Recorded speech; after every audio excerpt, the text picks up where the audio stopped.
Hello dear student, चलिए आज चर्चा करते हैं हम लोग सेलों के संयोजन के बारे में। सेलों का संयोजन करने का जरूरत क्यों पड़ा, क्यों पड़ता है लोगों को सेलों का संयोजन करने का जरूरत। जब हमको एक सेल से उतनी विद्युत धारा नहीं मिल पाती है जितना कि हमको चाहिए, तो विद्युत धारा को प्रबल करने के लिए, विद्युत धारा को और ज़्यादा बढ़ाने के लिए हम लोग क्या करते हैं, सेलों का संयोजन करते हैं। सेलों का संयोजन प्रायः 3 प्रकार से किया जाता है: श्रेणी क्रम संयोजन, पार्श्व क्रम संयोजन और मिश्रित संयोजन। तो श्रेणी क्रम संयोजन और पार्श्व क्रम संयोजन के बारे में हम लोगों ने 2 बार पहले भी पढ़ चुका है। पहले प्रतिरोधों का संयोजन और उससे पहले इलेक्ट्रोस्टैटिक्स में संधारित्र का संयोजन। तो चलिए आज पढ़ेंगे हम लोग सेलों का संयोजन। इससे पहले हम लोग पिछले क्लास में कुछ फार्मूला पढ़े थे, उसको रिवाइज कर लेते हैं। उसमें क्या पढ़े थे हम लोग, आई बराबर हम लोग का निकला था विद्युत वाहक बल बटे आंतरिक प्रतिरोध प्लस बाह्य प्रतिरोध। प्रतिरोध के श्रेणी क्रम संयोजन में हम लोगों ने पढ़ा था कि अगर n प्रतिरोध और सभी प्रतिरोध का मान बराबर हो, अगर वो n प्रतिरोध हो, तो हम लोगों ने प्राप्त किया था R बराबर n R। तो हम लोग सबसे पहले सेलों का श्रेणी क्रम संयोजन के बारे में पढ़ेंगे, सेलों का श्रेणी क्रम संयोजन के बारे में। तो चलिए स्टार्ट करते हैं। सेलों का श्रेणी क्रम संयोजन, सेलों का श्रेणी क्रम संयोजन, सीरीज कॉम्बिनेशन ऑफ सेल्स। चलिए देखते हैं सबसे पहले इसके बारे में। तो श्रेणी क्रम संयोजन क्या है? जब किसी सेल का निगेटिव टर्मिनल दूसरे सेल के पॉजिटिव टर्मिनल से और दूसरे सेल का निगेटिव टर्मिनल तीसरे सेल के पॉजिटिव टर्मिनल से और तीसरे सेल का निगेटिव टर्मिनल चौथे सेल के पॉजिटिव टर्मिनल से क्रमवत जुड़ा हुआ रहता है, ऐसे जुड़ते जाता है, तो उसको हम लोग क्या बोलते हैं, श्रेणी क्रम संयोजन बोलते हैं। तो चलिए देखते हैं सबसे पहले।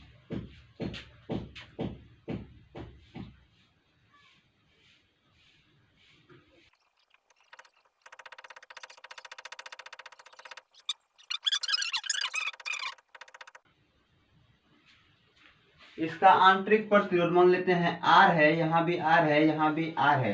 सभी का आंतरिक प्रतिरोध एक समान है, सभी का आंतरिक प्रतिरोध क्या है, एक समान है। और EMF भी क्या है, सबका एक समान है, यानी विद्युत वाहक बल सबका एक समान है। R मान लेते हैं कि बाह्य प्रतिरोध कितना है, R है। तो क्या हो जाएगा, इसका हम लोग जानते हैं कि इसमें प्रवाहित विद्युत धारा I बराबर क्या होता है, E बराबर आंतरिक प्रतिरोध। अब देखिए यहाँ हम लोग इसको क्या किए हैं, N सेल तक जोड़े हुए हैं। अगर N सेल तक और सबका आंतरिक प्रतिरोध बराबर हो, हम लोग ने प्रतिरोधों का श्रेणी क्रम संयोजन में हम लोगों ने पढ़ा था, यदि N प्रतिरोध और सभी प्रतिरोधों का मान बराबर हो तो हम लोग क्या लिखते हैं, R बराबर NR लिखते हैं ना। तो क्या होगा, यहाँ पर देख रहे हैं कि N सेल को श्रेणी क्रम संयोजन में जोड़े हुए हैं और सभी का प्रतिरोध एक समान है, तो हम लोग लिख सकते हैं ना, NR प्लस बाह्य प्रतिरोध तो एक ही है, तो क्या लिख सकते हैं हम, NR बटे R लिख सकते हैं कि नहीं। अब देखिए हम लोग को EMF यानी बैटरी भी बहुत सारे N बैटरी जोड़े हुए हैं। इसका मतलब क्या है कि EMF भी कितना हो जाएगा, विद्युत वाहक बल भी N हो जाएगा। विद्युत वाहक बल की संख्या भी क्या हो जाएगा, N हो जाएगा, क्योंकि सब अपने अलग अलग बिंदु से जुड़ा हुआ है, अलग अलग बिंदु से जुड़ा हुआ है। और हम लोग जानते हैं कि बिंदु अलग तो EMF अलग, बिंदु अलग तो विभवांतर अलग, बिंदु अलग तो विभवांतर अलग, और विभवांतर क्या है, विद्युत वाहक बल क्या है, विभवांतर है। तो बिंदु अलग तो विभवांतर अलग, और यहाँ पर n अलग अलग विभवांतर जुटा हुआ है, तो हम लोग बोल सकते हैं n विद्युत वाहक बल, n इलेक्ट्रोमोटिव फोर्स। तो चलिए अब देखते हैं इसके बारे में। यदि हम लोग आंतरिक प्रतिरोध को R से बहुत बहुत छोटा मान लें, यानी R आंतरिक प्रतिरोध से बहुत बहुत बड़ा हो, R is greater than, R is much greater than NR, तो NR को हम लोग नगण्य मान सकते हैं। जैसे मान लेते हैं कि R का मान, बाह्य प्रतिरोध का मान है 1,00,000 ओम है, बाह्य प्रतिरोध का मान 1,00,000 ओम है, और आंतरिक प्रतिरोध का मान 10 ओम है, तो क्या होगा, इसके तुलना में ये तो बहुत छोटा है ना, अगर इससे हम इसको भाग देंगे तो क्या होगा, आंतरिक प्रतिरोध बहुत ही छोटा निकलेगा। जैसे कि कितना निकलेगा, 0.0001 ओम इतना आएगा। तो हम लोग क्या इसको नगण्य मान सकते हैं कि नहीं, ये बहुत बहुत छोटा है। इसलिए अगर R जो है बाह्य प्रतिरोध आंतरिक प्रतिरोध से बहुत बड़ा हो, आंतरिक प्रतिरोध से बाह्य प्रतिरोध बहुत बड़ा हो, तो हम लोग क्या कर सकते हैं, आंतरिक प्रतिरोध को नगण्य मान सकते हैं। यानी कि आंतरिक प्रतिरोध को क्या कर सकते हैं, नहीं के बराबर, शून्य के बराबर मान सकते हैं। तो हम लोगों का केस 1 क्या निकल गया, केस 1 लिखिए,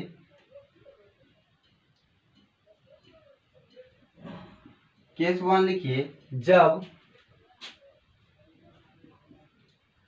आंतरिक प्रतिरोध का मान बहुत बहुत छोटा हो बाह्य प्रतिरोध के मान से, आंतरिक प्रतिरोध का मान much less than R, much less than R, तो हम लोग क्या कर सकते हैं, R को आंतरिक प्रतिरोध को नगण्य मान सकते हैं। यानी कि R को नगण्य मान सकते हैं।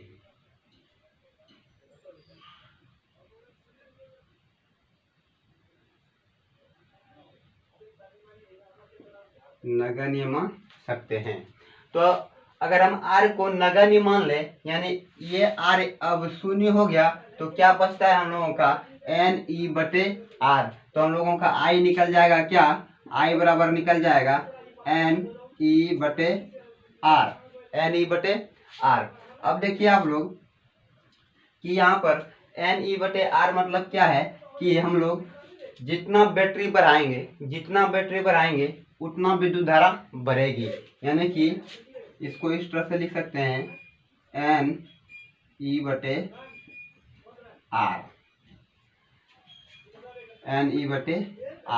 तो हम लोगों का जितना बैटरी को बढ़ाएंगे उतना क्या होगा, विद्युत धारा बढ़ेगी। जितना बैटरी को सीरीज कॉम्बिनेशन में एक के बाद जोड़ते जाएंगे, उतनी धारा हम लोगों का क्या होगा, बढ़ते जाएगा। लेकिन कब, जब R मच लेस देन बड़ी R से, यानी आंतरिक प्रतिरोध का मान बहुत बहुत छोटा हो बाह्य प्रतिरोध से, तब।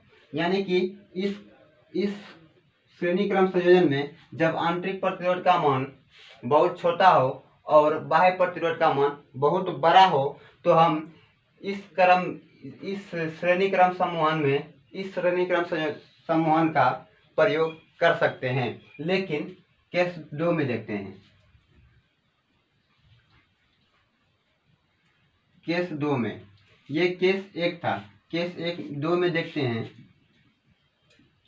केस 2, जब R is much less than छोटी r, यानी कि अगर बाह्य प्रतिरोध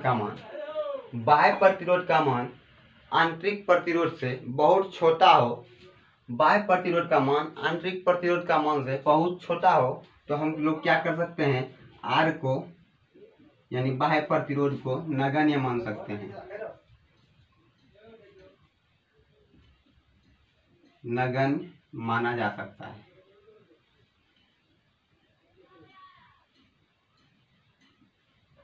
माना जा सकता है, नगण्य माना जा सकता है। यानी कि I बराबर NE बटे NR प्लस R। अगर हम इसको नगण्य मान ले, इसको शून्य मान ले तो क्या होगा, इसको अगर शून्य मान ले तो क्या होगा, अब बचेगा NR बटे ER, यानी कि ये दोनों कट जाएगा और बचेगा क्या, E बटे R। यानी कि हम लोग इस, अगर हम लोगों का ये बहुत छोटा हो और ये बड़ा हो तो हम लोग क्या देखेंगे कि बैटरी को श्रेणी क्रम संयोजन में चाहे कितना भी जोड़ लें वो क्या देगा, एक बैटरी के बराबर ही हम लोगों को क्या देगा, विद्युत धारा देगा। एक बैटरी हम लोगों को जितना विद्युत धारा देगा, अगर श्रेणी क्रम संयोजन में ये बाह्य प्रतिरोध बहुत छोटा हो और आंतरिक प्रतिरोध बड़ा हो तो हम लोग क्या देखेंगे कि चाहे ये 1 हो या 1000 हो, ये हमें एक सेल के बराबर ही विद्युत धारा प्रदान करेगी। लेकिन जब R का मान, जब आंतरिक प्रतिरोध का मान बाह्य प्रतिरोध से बहुत छोटा होता है, आंतरिक प्रतिरोध का मान बाह्य प्रतिरोध से बहुत छोटा होता है, तो क्या देखते हैं कि हमको मिलता है क्या, I बराबर NE बटे R। मतलब जितना बैटरी जोड़ेंगे उतना हमें धारा प्राप्त होगी। इसका मतलब क्या है कि ये संयोजन हम लोगों का उपयोगी है, लेकिन ये संयोजन उपयोगी नहीं है। तो अब चलते हैं हम लोग समांतर क्रम संयोजन के बारे में। समांतर क्रम संयोजन के बारे में इसका तो हम लोगों ने उपयोग देख लिया कि किस तरह से हम लोग संयोग करेंगे, किस तरह से हम लोग इसका संयोग करेंगे जो हम लोगों को धारा मिलेगी। और ये उपयोगी इसमें कौन सा है, जब आंतरिक प्रतिरोध का मान बहुत छोटा हो और बाह्य प्रतिरोध का मान बड़ा हो तो हम लोग क्या देखेंगे कि तब हम लोगों का बैटरी, हम लोगों के सेल का श्रेणी क्रम संयोजन उपयोगी रहेगा। लेकिन अगर बाह्य प्रतिरोध का मान बहुत छोटा हो आंतरिक प्रतिरोध से तो हम लोग क्या देखेंगे कि सेल 1 रहे या 1000, सेल 1 रहे या 1000, हम लोगों को मात्र एक ही बैटरी के, एक ही सेल के बराबर क्या मिलेगा, विद्युत धारा मिलेगी। तो आप लोग स्क्रीनशॉट ले लीजिए, ठीक है। चलिए देखते हैं हम लोग समांतर क्रम संयोजन के बारे में। आगे बढ़ने से पहले कुछ फार्मूला को देखते हैं। हम लोगों ने प्रतिरोधों का समांतर क्रम संयोजन का, जब हम लोगों ने प्रतिरोध का समांतर क्रम संयोजन किया था तो क्या देखे थे कि 1 बटे R तुल्य मान लेते हैं कि 1 बटे R डैश है, बराबर क्या आया था हम लोगों का, अगर सेल अलग अलग था तब क्या आया था, 1 बटे R1 प्लस 1 बटे R2 प्लस 1 बटे R3। लेकिन अगर प्रतिरोध का मान एक समान रहता है, प्रतिरोध का मान एक समान होता है तो हमारे जितने भी प्रतिरोध होते हैं, प्रतिरोध की संख्या से प्रतिरोध में भाग दे दिया जाता है। यानी कि R डैश बराबर हम लोगों का प्राप्त होता है R बटे N। चलिए सबसे पहले हम लोग सेलों का समांतर क्रम बनाते हैं।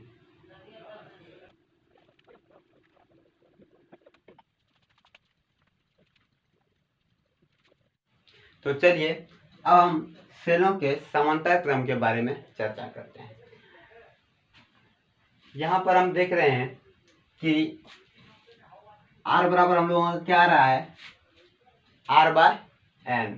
अगर हम लोगों का ये आंतरिक प्रतिरोध, सभी आंतरिक प्रतिरोध का मान एक समान हो, अगर हम लोगों के सेल का, जो मैंने सेल बनाया है इसमें क्या देख रहे हैं कि सभी आंतरिक प्रतिरोध का मान एक समान है, यानी सभी आंतरिक प्रतिरोध R ही हैं, तो क्या हो जाएगा हम लोगों का सूत्र हम लोग जानते हैं कि I बराबर E बटे R प्लस R होता है। लेकिन यहाँ पर देख रहे हैं कि सभी सेल एक ही बिंदु पर जुटे हुए हैं, यानी कि समांतर क्रम समूहन होता क्या है, समांतर क्रम समूहन होता क्या है, यदि सभी सभी सेलों का पॉजिटिव टर्मिनल एक कॉमन पॉइंट से और सेलों का निगेटिव टर्मिनल दूसरे कॉमन पॉइंट से जुड़ा हुआ रहता है तो उसको हम लोग क्या बोलते हैं, समांतर क्रम संवहन कहते हैं। तो चलिए देखते हैं इसके बारे में। हम लोग क्या देख रहे हैं यहाँ की सभी का कॉमन पॉइंट, सभी सेलों का कॉमन पॉइंट एक ही बिंदु से जुड़ा हुआ है। इसका मतलब क्या है कि सभी का ईएमएफ एक समान होगा, सभी का ईएमएफ क्या होगा, एक समान होगा। लेकिन यहाँ पर प्रतिरोध का क्या है, प्रतिरोध भी समांतर क्रम संवहन में जुड़े हुए हैं। इसके लिए आंतरिक प्रतिरोध का मान क्या हो जाएगा, R/N। चलिए हम इसे अब सॉल्व करते हैं। तो I बराबर क्या हो जाएगा, E R प्लस, जब इसमें लघुत्तम लेंगे क्या हो जाएगा N, और यहाँ पर आ जाएगा NR। जब हम इस N को ऊपर करेंगे तो हो जाएगा I बराबर NE/R प्लस NR। तो ये आ गया मेरा समांतर क्रम, सेलों का समांतर क्रम संवहन का फॉर्मूला। अब हम क्या देख रहे हैं कि अगर हम इस कंडीशन में, यानी कि सेलों का समांतर क्रम संवहन में, अगर सेलों का समांतर क्रम संवहन में अगर हम लोग बाह्य प्रतिरोध का मान आंतरिक प्रतिरोध से बहुत छोटा कर दें, या फिर आंतरिक प्रतिरोध का मान बाह्य प्रतिरोध से बहुत छोटा कर दें, यानी कि इसको जब हम छोटा करते हैं, इसको जब हम छोटा करते हैं, बाह्य प्रतिरोध का मान आंतरिक प्रतिरोध से बहुत बड़ा हो, तो इसको हम लोग नगण्य मान सकते हैं, नगण्य मान सकते हैं। तो मान लेते हैं केस 1, यानी कि जब आंतरिक प्रतिरोध का मान बहुत छोटा हो, बाह्य प्रतिरोध से बहुत छोटा हो, बाह्य प्रतिरोध से, तो हम लोग क्या कर सकते हैं, आंतरिक प्रतिरोध को नगण्य मान सकते हैं, नगण्य मान सकते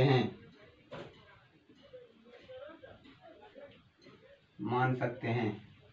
जब आंतरिक प्रतिरोध का मान नगण्य हो जाएगा तो हम लोगों का I बराबर NE/NR आएगा, और जब N यानी कि विद्युत वाहक बल बटे बाह्य प्रतिरोध, और ये NN कट जाएगा तो क्या होगा, विद्युत वाहक बल बटे बाह्य प्रतिरोध, यानी कि जब बाह्य प्रतिरोध का मान बड़ा होगा तो हम लोग 1 से लेकर 1000 सेल भी जोड़ेंगे तो हम लोगों को मात्र एक बैटरी के बराबर ही विद्युत धारा प्राप्त होगी।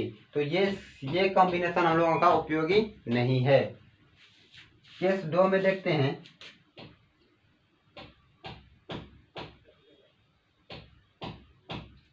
केस 2 में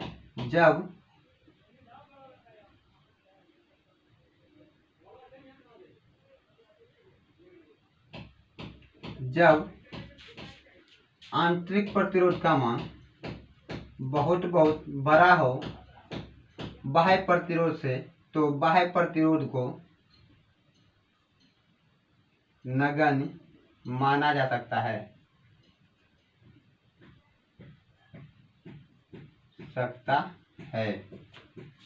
तो हम लोग क्या देखेंगे इस कंडीशन में हम लोग क्या देखेंगे कि I बराबर NE/R प्लस NR में जब हम इसको नगण्य मान लेते हैं, इसको नगण्य मान लेंगे तो क्या आ जाएगा, I बराबर NE/R,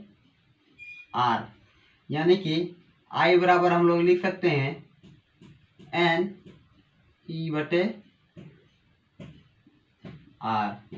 तो हम लोगों ने इसमें क्या देख रहे हैं हम लोग इसमें कि जितना हम लोग बैटरी को जोड़ेंगे, जितना सेल को जोड़ेंगे, जितना सेल का संख्या बढ़ाएंगे, उतना हम लोगों को ज्यादा विद्युत धारा प्राप्त होगा। इसका मतलब क्या है कि समांतर क्रम संयोजन में, एक बार फिर से, समांतर क्रम संयोजन में हम लोगों का आंतरिक प्रतिरोध का बढ़ा रहना चाहिए, बैटरी के आंतरिक प्रतिरोध का मान बड़ा रहना चाहिए, जिससे कि हम लोगों को ज्यादा विद्युत धारा प्राप्त होगी।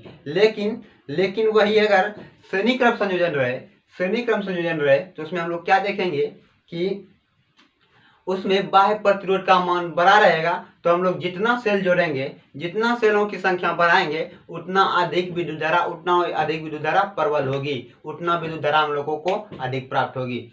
तो चलिए इसी के साथ हम लोग आज के टॉपिक को विराम देते हैं। कल के क्लास में पढ़ेंगे मिश्रित सेलों का संयोजन। अभी के लिए इतना ही, धन्यवाद। अगर आप लोगों को वीडियो अच्छा लगे तो लाइक, कमेंट और सब्सक्राइब करें। Thanks for watching.